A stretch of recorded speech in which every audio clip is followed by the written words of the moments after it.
Good morning students, कैसे हैं आप सभी। होपफुली आप सभी घर पे ठीक ठाक होंगे। मैं रोहित सर आज आपको इम्प्रूवमेंट इन फूड रिसोर्सेज में नेक्स्ट 3 मार्क्स के इम्पोर्टेंट क्वेश्चंस आपको कराने जा रहा हूँ। ये आपके एग्ज़ाम में भी काम आएंगे और साथ में कम्पिटिटिव एग्ज़ाम में भी काम आएंगे। तो आप इस वीडियो को कम से कम 2 या 3 बार ज़रूर देखें और अच्छी लगे तो लाइक और शेयर करना ना भूलें। चलिए अब हम शुरुआत करते हैं 21st क्वेश्चन से। पहला क्वेश्चन है हमारे पास, discuss the preventive measures for the storage of grains. आपको प्रिवेंटिव मेजर्स डिस्कस करने हैं जब हम अनाज को क्या करते हैं, स्टोर करते हैं। सबसे पहला बेटा प्रिवेंटिव मेजर कौन कौन से, drawing, maintenance of hygiene, improved storage structure. ये 3 चीज़ें हैं जो आपको हमेशा याद रखनी है। ड्राइंग का मतलब क्या होता है, सुखाना। For storage of grains the moisture content of grains should be reduced below 14%। मतलब कभी भी अगर मान लीजिए आप अपने अनाज को स्टोर करना चाहते हैं तो उसके अंदर जो मॉइस्चर है वो 14% से कम होना चाहिए। This can be done by drying in sun followed by drying in shade. मतलब छाया में रखने से बढ़िया है हम इसको कहाँ रखें, धूप में रखें, ताकि जल्दी से जल्दी अनाज का जो मॉइस्चर है वो क्या हो सके, कम हो सके, 14% से कम आ सके। दूसरा है मेंटेनेंस ऑफ हाइजीन। हाइजीन आप सभी को पता है कि साफ़ सुथरा होना चाहिए। जो गोडाउन्स हैं और जो स्टोर हाउस है वो प्रॉपरली क्या होनी चाहिए, साफ़ होनी चाहिए। Dirt, rubbish, webs, refuse of the previously store grains should be removed. मतलब जो डर्ट है, रबिश, वेब्स हैं, मतलब जाले वगैरह लगे हुए हैं, या फिर जहाँ पर आपने पहले अनाज स्टोर किया था तो वहाँ पे आपको रिफ्यूज़ करना है, मतलब वहाँ पे अपने अनाज को स्टोर नहीं करना है। कहीं पर अगर क्रैक्स हैं, होल्स हैं, ठीक है, वॉल्स में, फ्लोर में और सीलिंग में, तो उसको सील्ड करना है और उसको वाटर प्रूफ बनाना है, ताकि भाई जो पानी है वो नीचे ना आ सके। New Guinea bags should be use for storing food grains. मतलब जो बोरियां हैं वो हमें नई क्या करनी है, उपयोग में लेकर आनी है जब हम अनाज स्टोर करते हैं। जब गनी बैग फिल हो जाते हैं तो इसके जो माउथ को हम टाइटली क्या करेंगे, स्टिच करेंगे, बांधेंगे, ताकि मॉइस्चर कंटेंट, मॉइस्चर और साथ में डिफरेंट टाइप का अगर मैं बात करता हूँ, मॉइस्चर कंटेंट है और पेस्ट हैं, इंसेक्ट्स हैं, इनका डायरेक्ट कांटेक्ट इनके साथ ना हो पाए, ग्रेन के साथ। फिर आता है बेटा इम्प्रूव्ड स्टोरेज स्ट्रक्चर। स्टोरेज जो ग्रेन्स है, जो सीड्स है, proper improve storage structure should be used. In such structure temperature, moisture, oxygen and carbon dioxide में बी मैनिपुलेटेड एज डिजायर्ड। तो भाई जहाँ पर भी हम स्टोर कर रहे हैं ग्रेन्स को, सीड्स को, तो वहाँ पे प्रॉपर इम्प्रूव्ड क्या होना चाहिए, स्टोरेज स्ट्रक्चर होना चाहिए। इसके अंदर टेम्परेचर, मॉइस्चर, ऑक्सीजन और कार्बन डाइऑक्साइड को हम क्या कर सकते हैं, डिजायरेबल मैनिपुलेट कर सकते हैं। तो ये चीज़ें हैं जिसकी सहायता से हम स्टोरेज ऑफ ग्रेन्स में क्या क्या प्रिवेंटिव मेजर्स यूज़ कर सकते थे, वो मैंने आपको इसमें डिस्कस किया है। नेक्स्ट क्वेश्चन है question number 22। Name 3 basic scientific approaches for increasing yield of A crop. 3 basic scientific approach आपको यहाँ पर बताने हैं जिसकी सहायता से हम अपनी फसल को बढ़ा सकते हैं। एक तो है बच्चों क्रॉप प्रोडक्शन मैनेजमेंट और दूसरा है क्रॉप प्रोटेक्शन मैनेजमेंट। तो क्रॉप प्रोडक्शन मैनेजमेंट देख लीजिए, इसके अंदर क्या है, हम प्रॉपर इरिगेशन करते हैं, न्यूट्रिएंट प्रोवाइड कराते हैं, और इसमें हम न्यूट्रिएंट प्रोवाइड करने के लिए क्या करते हैं, मैन्योर और फर्टिलाइज़र का उपयोग करते हैं। न्यूट्रिएंट मैनेजमेंट की सहायता से हम क्या कर सकते हैं, crop rotation, intercropping, mix cropping कर सकते हैं, जिससे न्यूट्रिएंट की जो अमाउंट है वो हमारे सॉइल के अंदर प्रॉपर फॉर्म में बनी रहे। नेक्स्ट पॉइंट है क्रॉप प्रोटेक्शन मैनेजमेंट। प्लांट को क्या चाहिए, प्रोटेक्शन चाहिए, वीड से, इंसेक्ट से, पेस्ट से, पैथोजन से। तो ये क्या है, एक बायोलॉजिकल मेथड है, केमिकल मेथड है और कल्चरल मेथड है। मतलब हम कहें कि क्रॉप प्रोटेक्शन मैनेजमेंट हम बायोलॉजिकल मेथड से कर सकते हैं, केमिकल मेथड से कर सकते हैं और कल्चरल मेथड से भी कर सकते हैं। Crop variety management, crop variety को हम इम्प्रूव हाइब्रिडाइजेशन प्रोसेस के तहत कर सकते हैं, जिसको हम ट्रांसजेनिक मेथड भी कहते हैं।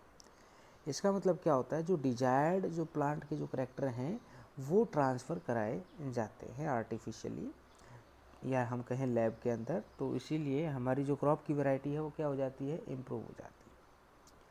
Question number 23, what are the advantages of bee keeping, मधुमक्खी पालन का क्या फ़ायदा है। पहला फ़ायदा है कि यहाँ पे लो इन्वेस्टमेंट आपको लगाना पड़ेगा और इसमें आपको कोई एडिशनल इनकम लगाने की आवश्यकता नहीं रहेगी। नंबर दूसरा, हनी बी कीपिंग हमें क्या प्रोवाइड करते हैं, डिफरेंट टाइप के प्रोडक्ट्स प्रोवाइड करते हैं, जैसे कि वैक्स, रॉयल जेली और बी वेनोम। और तीसरा हमें क्या प्राप्त होता है, बी क्रॉस पॉलिनेशन कराने में भी क्या करते हैं, हेल्प करते हैं। तो इसीलिए हमें मधुमक्खी पालन करना चाहिए। क्वेश्चन नंबर 24 आपकी स्क्रीन पर है बच्चों, differentiate between capture fishing, aquaculture and mariculture. Capture fishing, aquaculture और मैरीकल्चर में क्या डिफरेंस है। तो कैप्चर फिशिंग में आपको बता देता हूँ, इससे हम क्या करते हैं कि भाई जो भी वाटर बॉडीज़ हैं जैसे कि रिवर, सी, ओशियन, यहाँ से हम फिश क्या कर सकते हैं, ऑब्टेन कर सकते हैं, उसको हम कैप्चर फिशिंग कहते हैं। वहीं एक्वाकल्चर की अगर हम बात करें तो it is the culture of aquatic organism in fresh water और मेराइन वाटर। मतलब मेराइन वाटर और फ्रेश वाटर में से अगर मान लीजिए हम एक्वेटिक ऑर्गेनिजम्स की ग्रोथ कराते हैं तो वो एक्वाकल्चर कहलाते हैं। मैरीकल्चर क्या होता है, जो फिश मेराइन वाटर से प्राप्त होती हैं और उनको मैरीकल्चर कहा जाता है। क्वेश्चन नंबर 25 आपकी स्क्रीन पर है बच्चों, list the steps to be taken to prevent and control disease in animals. आपको लिस्ट बनानी है, प्रिवेंटिव मेजर्स बताने हैं और कंट्रोल डिजीज़ ये भी बताने हैं किस प्रकार से हम कर सकते हैं। तो हम स्टेप्स बता देते हैं यहाँ पे, कंट्रोल किस प्रकार से किया जा सकता है डिजीज़ से। हम प्रॉपर शेल्टर प्रोवाइड कराएंगे, हम इंश्योर करेंगे एनिमल हाइजीन प्रॉपर होना चाहिए, ठीक ठाक होना चाहिए, जो उनका जो वेस्ट है उसको हम अलग कर सकते हैं, पीरियोडिक स्क्रीनिंग कर सकते हैं एनिमल्स की, ताकि ये पता लगाया जा सके इनको कोई बीमारी है या नहीं है। हम प्रॉपर डाइट और सुटेबल मेडिसिन्स क्या कर सकते हैं, प्रोवाइड करा सकते हैं, वो भी वेटनरी डॉक्टर की सहायता से। Hygienic handling of animal product and by product, मतलब अगर मान लीजिए हमारे जानवर साफ़ सुथरे होंगे तो हमें उनसे जो मिलने वाला जो प्रोडक्ट है वो भी क्या होगा, साफ़ सुथरा ही होगा और हमें कोई बीमारी नहीं होगी। लास्ट है कि आप अगर मान लीजिए कंपलसरी वैक्सीनेशन कराते हैं अपने जानवरों की तो भी आप बीमारियों से बच सकते हैं। क्वेश्चन नंबर 26 है, give difference between manure and fertiliser. आपको मैन्योर एंड फर्टिलाइजर में डिफरेंस बताना है, ये मैन्योर का है और ये fertiliser. Manure organic natural substances होते हैं जो कि बायोलॉजिकल मटेरियल के थ्रू क्या होते हैं, डिकम्पोज होते हैं। अगर मैं कहूँ माइक्रो ऑर्गेनिज्म की सहायता से ये क्या होता है, सिंपलर फॉर्म में कन्वर्ट होते हैं, उसको हम मैन्योर कहते हैं। फर्टिलाइज़र इनऑर्गेनिक होता है या हम कहीं मैनमेड होता है, जिसको लैब के अंदर प्रिपेयर किया जाता है। वहीं मैन्योर के अंदर ऑर्गेनिक मैटर क्या होता है, लार्ज क्वांटिटी में होता है। वहीं फर्टिलाइज़र में जो ऑर्गेनिक मैटर है वो प्रेजेंट नहीं होता। मैन्योर के अंदर क्या है, they are not nutrient specific, लेकिन जब हम फर्टिलाइज़र की बात करते हैं तो दे आर न्यूट्रिएंट स्पेसिफिक। आज का लास्ट क्वेश्चन है आपकी स्क्रीन पर है बच्चों।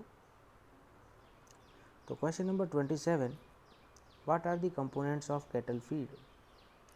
भाई कैटल फीड के कौन कौन से कंपोनेंट है, तो यहाँ पे दो टाइप के सब्सटेंसेस बताए गए हैं, रफेज और concentrates in the form of fodder and grain along with a lot of water. Roughage क्या होता है, इस पर कोर्स फाइब्रस सब्सटेंस होते हैं जिसमें लो न्यूट्रिएंट कंटेंट होता है और एनिमल्स क्या करते हैं, इनको खाते हैं। और वहीं अगर हम बात करें, ये ग्रेन के साथ साथ खाते हैं रिस्पेक्टिवली लॉट ऑफ वाटर, और ज़्यादा से ज़्यादा पानी पीते हैं। वहीं कंसनट्रेट की अगर हम बात करें, कंसनट्रेट की अगर मैं बात करूँ बच्चों, तो यहाँ पे फूड क्या है, इसमें एक या उससे ज़्यादा न्यूट्रिएंट क्या है पाए जाते हैं, जैसे कार्बोहाइड्रेट भी, फैट भी, प्रोटीन, मिनरल्स, विटामिन सब पाए जाएंगे। लेकिन इसमें जो फाइबर्स की क्वांटिटी है वो बहुत ही कम होती है, जैसे cotton seed, oil seeds, oil cakes and serial grains जैसे ग्राम और बाजरा। लेकिन विंटर कैटल की अगर बात करें तो ये मोस्टली क्या करते हैं, ग्रीन फोडर ही खाते हैं, मेनली बरसिम और ल्यूसर्न।